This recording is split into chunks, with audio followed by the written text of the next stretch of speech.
முடிச்சு விட்டாங்க போங்க நண்பர்களே, முடிச்சு விட்டாங்க போங்க. நம்ம சொன்ன மாதிரியே நாமினேஷன் லிஸ்ட் வந்திருக்கு ப்ரோ. நான் தான் நேத்தே சொன்னேன்ல, எப்படியும் ஒரு 9 பேர் தான் அந்த நாமினேஷன்ல வருவாங்க ப்ரோ. அந்த 9 பேருமே ஒரு பெரிய தலைக்கட்டுகளா தான் இருப்பாங்க. அந்த பெரிய தலைக்கட்டுல இருந்து ஏதோ ஒரு பெரிய தலைக்கட்டு வெளியே போக போகுதுன்னு சொல்லி நம்ம பேசியிருந்தோம். பட் நம்ம சொன்னதுல சின்னதா ஒரு மிஸ்டேக் மட்டும் ஆயிருக்குது. நம்ம 9 பேர் சொன்னது கரெக்ட் தான். பட் அதுல ஒரு 3 பேருக்கு பேர் மட்டும் மாறி போச்சு. அந்த 3 பேர்ல ஒரு நபர் ஒரு மிச்சர் போட்டியாளர் உள்ள வந்து மாட்டிக்கிட்டாங்க. சோ இந்த வாரத்தை பொறுத்தவரை எனக்கு தெரிஞ்சு அந்த மிச்சர் போட்டியாளர் தான் வெளியே போக போறாங்க அப்படிங்கிறது இப்பவே நம்ம கன்ஃபார்ம் பண்ணிடலாம். சொல்றேன் அப்படி யார் ப்ரோ மாட்டிருக்கான்னு கேட்டீங்கன்னா அதை பத்தி பார்க்க போறோம். சோ பிக் பாஸ்க்கான அடுத்த ஒரு ப்ரோமோ வந்திருக்கு. கண்டிப்பா நீங்க எல்லாரும் பார்த்திருப்பீங்க. ஹாட் ஸ்டார்ல வந்திருக்கு. இந்த ப்ரோமோல வீட்டுக்குள்ள நாமினேஷன் நடக்கிறத காமிக்கிறாங்க. சோ ஒரு 9 பேர் மாட்டிருக்காங்க. இதுல முதல் ஆளா யார் மாட்டிருக்கான்னு பாத்தீங்கன்னா விஜே பாரு அவர்கள். நமக்கே தெரிஞ்ச விஷயம். ஆக்சுவலா நான் லிஸ்ட் சொல்லிடுறேன். அதுக்கப்புறம் யார் யார் வெளியே போக வாய்ப்பு இருக்குன்னு சொல்லலாம். அப்படி சின்ன உதவி நண்பர்களே, இந்த வீடியோ லைக் பண்ணி மறக்காம சேனலை சப்ஸ்கிரைப் பண்ணி எனக்கு கொஞ்சம் உதவியா இருக்கும். தட்டி விடுங்க. விஜே பாரு மாட்டிக்கிட்டாங்க ப்ரோ.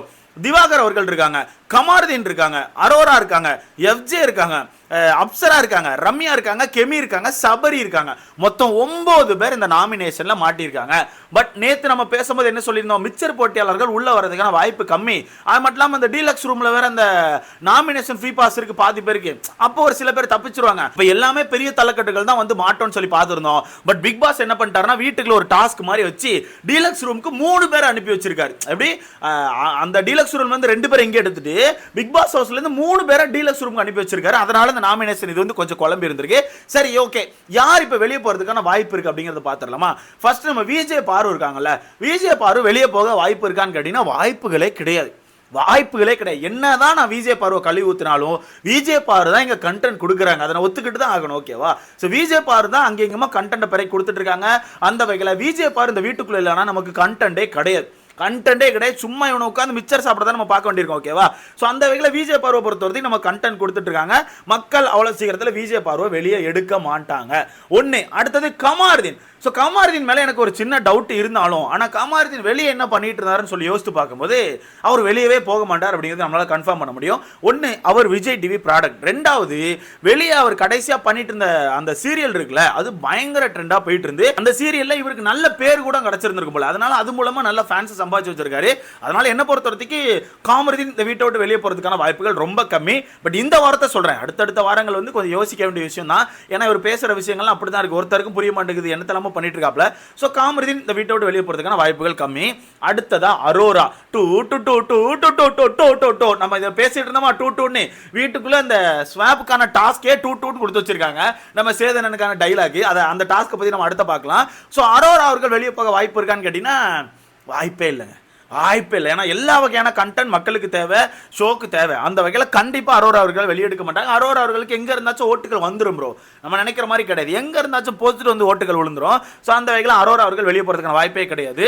அடுத்ததாக மாட்டிக்கிட்டான் மண்டையன் எஃப்ஜே மேலே தான் இப்போ எனக்கு மிகப்பெரிய டவுட் இருக்குது. ஏன்னு கேட்டீங்கன்னா அவன் இந்த வீட்டுக்குள்ளே காண்டாமேனிக்கு பேசிட்டு இருக்கான். கண்டமேனுக்கு வார்த்தைகளை விட்டுட்டு இருக்கான். யார்கிட்ட எப்படி பேசணும்னு தெரியல. பொண்ணுங்களை பார்த்து கிளப் டான்சர் அப்படின்ற மாதிரிலாம் பேசிட்டு இருக்கான். ஸ்டிப் கிளப் அப்படின்லாம் சொல்லிட்டு இருந்தான். அந்த மாதிரி கண்டமேனுக்கு வார்த்தைகளை விட்டுட்டு இருக்கான். ஸோ என்ன பொறுத்தவரைக்கு மக்கள் எஃப்ஜே கிட்ட என்னதான் திறமை இருந்தாலும் அவன் பேசுற விஷயங்கள் சரியில்லைன்னு சொல்லி தூக்கி வெளியே போடுறதுக்கான வாய்ப்புகள் அதிகமா இருக்குது. ஏன்னா திறமெல்லாம் இருக்கட்டும், அதெல்லாம் வேணும் தான். இருந்தாலும் மரியாதை அப்படிங்கிறது முக்கியம். அது அவனுக்கு மட்டும் முக்கியம் இல்லை, வீட்டுக்குள்ள இருக்க எல்லாருக்கும் அந்த மரியாதை கொடுக்கணும். ஸோ அந்த வகையில் எனக்கு தெரிஞ்சு எஃப்ஜே அவர்களை வெளியே தூக்குறதுக்கான வாய்ப்புகள் அதிகமா இருக்குது.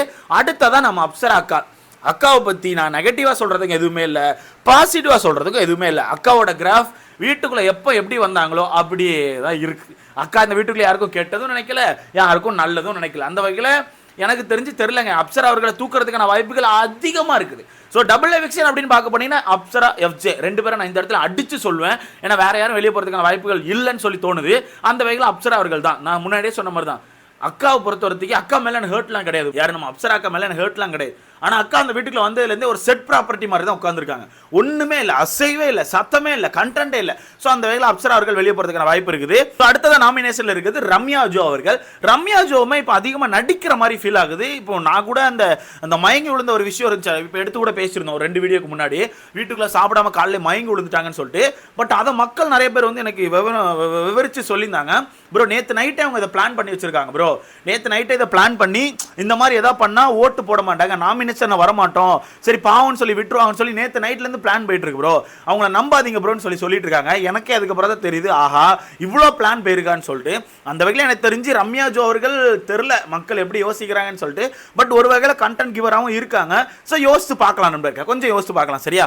ஸோ ரம்யா அவர்கள் யோசிச்சு பார்க்க வேண்டியிருக்குது. அடுத்த கெமி வாய்ப்பு இல்லைங்க, நான் வந்து எதுவுமே சொல்ல வேண்டிய அவசியம் இல்லை. கெமி கண்டிப்பாக இந்த வீட்டில் இருப்பாங்க, இருக்கணும். வரப்போற நாட்கள்ல பிசிக்கல் டாஸ்க்லாம் இருக்கும், விளையாடுறதுக்கு ஆட்கள் தேவை. சும்மா எல்லாரும் வெளியே எடுத்து போட்டா அப்புறம் வீட்டுக்குள்ள மிச்சரா சாப்பிட போறீங்க. அப்புறம் கமாருதீன் உட்காந்து 2 2 2 3 3 டான்ஸ் ஆடிட்டு இருப்பாரு. ஸோ அதனால என்ன பொறுத்தவரை கெமி அவர்கள் அந்த வீட்டுக்குள்ள இருப்பாங்க. அடுத்த சபரி வாய்ப்பே கிடையாது கைஸ், வாய்ப்பே கிடையாது. சபரி எல்லாம் வெளியெடுக்கிறதுக்கு வாய்ப்பே கிடையாது. சபரியை பத்தி நாமினேஷன் பண்ணும்போது கலையரசன் ஒன்று சொன்னாப்ல, அந்த ப்ரமோலே இருக்குது, சபரி ரொம்ப ஸ்மார்ட்டா மூவ் பண்ணிட்டாப்ல, அவர் நிறைய விஷயங்கள் ரொம்ப ஸ்மார்ட்டா பண்ற மாதிரி இருக்குன்னு சொன்னாங்க. அப்படியானே, சரி அவர் ஸ்மார்ட்டா தான் பண்றாரு. நான் என்ன கேட்கிறேன், நீ ஸ்மார்ட்டா பண்ண வேண்டியதானே? ஏப்பா உனக்கு அறிவதிகள், அப்ப 1000 திருக்குறளை அண்டாக்குள்ள உட்காந்து சொல்றாள் தானே, நீ ஸ்மார்ட்டா பண்ண வேண்டியதானே? வராது, நமக்கு வராது. அவரு பண்ணிட்டு இருக்காரு ஓகேவா. நாமினேஷன்ல குத்துணும்னு சொல்லிட்டு என்னத்தெல்லாமோ தூக்கிட்டு போய் குத்துறான். ஒரு ஸ்மார்ட்டா பண்றான், அழகா இருக்கான், ஹேண்ட்ஸமா இருக்கான், நல்லா சாப்பிட்றான், இப்படிலாம் சொல்லி குத்துவானும் போல. ஸ்மார்ட்டா மூவ் பண்ணிட்டாங்களாம், ஸ்மார்ட்டா கலையரசன் அப்படி குத்துறாப்புல. அடுத்ததா கடைசியா திவாகர் அவர்கள். ஸோ திவாகர் வெளியே போறதுக்கான வாய்ப்பு இருக்குன்னு சொல்லி எனக்கு தோணுது ப்ரோ. ஏன்னு கேட்டீங்கன்னா, நான் தான் சொல்றேன்னா வாயை தொடர்ந்து பாக்குறீங்க தெரியுமா. ஏங்க அவர் இந்த வாரமே 1.5 லட்சம் ஓட்டுகளை வாங்கி வச்சிருக்காரு, அடுத்த வாரம் 2 லட்சம் ஓட்டுகள் வாங்குற கூட வாய்ப்பு இருக்குது. பட் என்னோட கெஸ் படி இந்த வாரம் கரெக்டான கண்டென்ட் கொடுத்தாதான் மக்கள் ஓட்டு போடுவாங்க. இல்லைன்னா எனக்கு தெரிஞ்சு விடுறதுக்கான வாய்ப்புகள் அதிகமா இருக்குது. அதாவது கை விடுறதுக்கான வாய்ப்புகள், ஓட்டு குறையறதுக்கான வாய்ப்புகள் நிறைய இருக்குது. ஸோ வெயிட் பண்ணி பார்க்கலாம் என்ன நடக்குன்னு சொல்லிட்டு. இந்த லிஸ்டின் அடிப்படையில் பார்க்க போனா எனக்கு தெரிஞ்சு எஃப்ஜே, அப்சரா ஓகே, இந்த 2 பேரும் நான் மைண்ட்ல வச்சிருக்கேன். இந்த 2 பேர் தான் வெளியே போறதுக்கான வாய்ப்புகள் அதிகமா இருக்குது. பட் பார்க்கலாம் என்ன நடக்குன்னு சொல்லிட்டு. பட் நிறைய பேர் நம்ம நினைச்ச மாதிரியே பார்வதிக்கு ஓட்டு போட்டிருக்காங்க. உள்ள போனோடனே சுபிக்ஷா வந்து பாருக்கு தான் ஓட்டு போடுறாங்க, வியானா பாருக்கு தான் ஓட்டு போடுறாங்க. அடுத்து நம்ம விக்ரம் இருக்கார்ல, அவர் வந்து காமருதீனுக்கு ஓட்டு போடுறாப்ல, திவாகர் வந்து காமருதீனுக்கு ஓட்டு போடுறாப்ல. அப்ப திவாகர் காமருதீனுக்கு ஓட்டு போட்டு என்ன சொல்றாருன்னா, பிசிக்கலி ஒரு மாதிரி அடிக்கிறார் சார், அதனால அவர் வெளியே தூக்கி போட்டிருக்கேன்னு சொல்றாப்ல. அடுத்த கலையரசன் சபரிக்கு சொல்றாங்க. அடுத்த துஷார் வந்து திவாகருக்கு சொல்றாங்க. துஷார் திவாகருக்கு சொன்ன பாயிண்ட் கரெக்ட். என்னன்னா, அவர் வந்து ஓனா பேச மாட்டேங்காரு, ஓனா எந்த ஒரு டிசிஷன் எடுக்க மாட்டேங்காரு, அவர் மைண்டை வச்சு பேச மாட்டேங்காரு, யாரோ சொல்றதை வச்சு தான் வந்து பேசிட்டு இருக்காரு. அதனால அவர் எனக்கு தெரிஞ்சு இந்த வீட்டில் இருக்க தகுதி இல்லைன்னு நான் நினைக்கிறேன்னு சொல்லியிருக்காப்ல. மொத்தத்தில் நல்ல ஒரு நாமினேஷன் லிஸ்ட், நல்ல ஒரு லிஸ்ட் நண்பர்களே. அதாவது டபுள் எலெக்ஷன் வச்சா ஒரு மிச்சர் போட்டி எல்லாரும் வெளியே போயிருவாங்க, வீட்டுக்குள்ள வெறுப்பேற்றிட்டு இருக்க, தப்பு பண்ணிட்டு இருக்க ஒருத்தர் வெளியே போறதுக்கான வாய்ப்பு இருக்குது. ஸோ கரெக்டான ஒரு லிஸ்ட் அமைஞ்சிருக்குது. பட் மக்கள் கையில் தான் இருக்கு.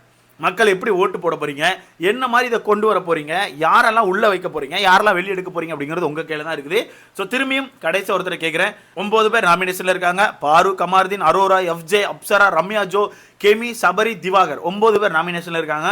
இந்த 9 பேர்ல இருந்து யார் 2 பேர் வெளியே போனா கரெக்டான அந்த 2 பேர் பேர் மட்டும் போடுங்க கமெண்ட் செக்ஷன்ல. அந்த 2 பேர் பேர் மட்டும் போட்டு விட்டீங்கன்னா நம்ம தெரிஞ்சுக்கலாம். சரி ஓகே, மக்கள் மைண்ட் எப்படி இருக்கு அப்படிங்கறத நம்ம தெரிஞ்சுக்கலாம்.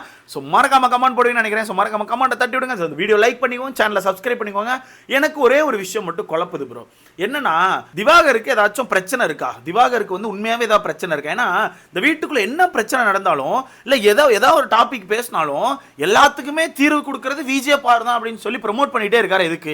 இப்போ வீட்டுக்குள்ள என்ன சம்பவம் நடந்தாலும் இல்லை உங்களை விட விஜய் பாருக்கு தான் மெச்சூரிட்டி இருக்கும், இல்லை உங்களை விட விஜய் பார் தான் சூப்பரா பேசுவாங்க, இல்லை உங்களை விட விஜய் பார் தான் எப்பவுமே மாஸ் அப்படின்னு மாதிரி விஜய் பார்வை போட்டு ப்ரமோட் பண்ணிட்டு இருக்காரு. எதுக்கு? இவர் தான் உண்மையான விஜய் பார்வோட பிஆர்னு எனக்கு தோணுது ப்ரோ. உண்மையா சொல்றேன், இவர் தான் உண்மையான விஜய் பார்வோட பிஆர். வீட்டுக்குள்ள கண்டமேனிக் ப்ரமோட் பண்ணிட்டு இருக்காரு. என்ன நடந்தாலும் அதுல விஜய் பார் தான் இருக்கணும். என்ன நடந்தாலும் சரி, அதுல விஜய் பாரு விஜய் பாரு விஜய் பாரு விஜய் பாரு. அவர் பேரை கூட சொல்ல மாட்டேங்கிறார் அதிகமா, விஜய் பாரு அப்படிதான் நிற்கிறாரு. இது எங்க போய் முடிய பண்ணி எனக்கு தெரியல நண்பர்களே. இதை பத்தி உங்களுக்கு கருத்தாலும் மறக்காம கமெண்ட்ல போடுங்க. அடுத்த வீடியோல பார்க்கலாம்.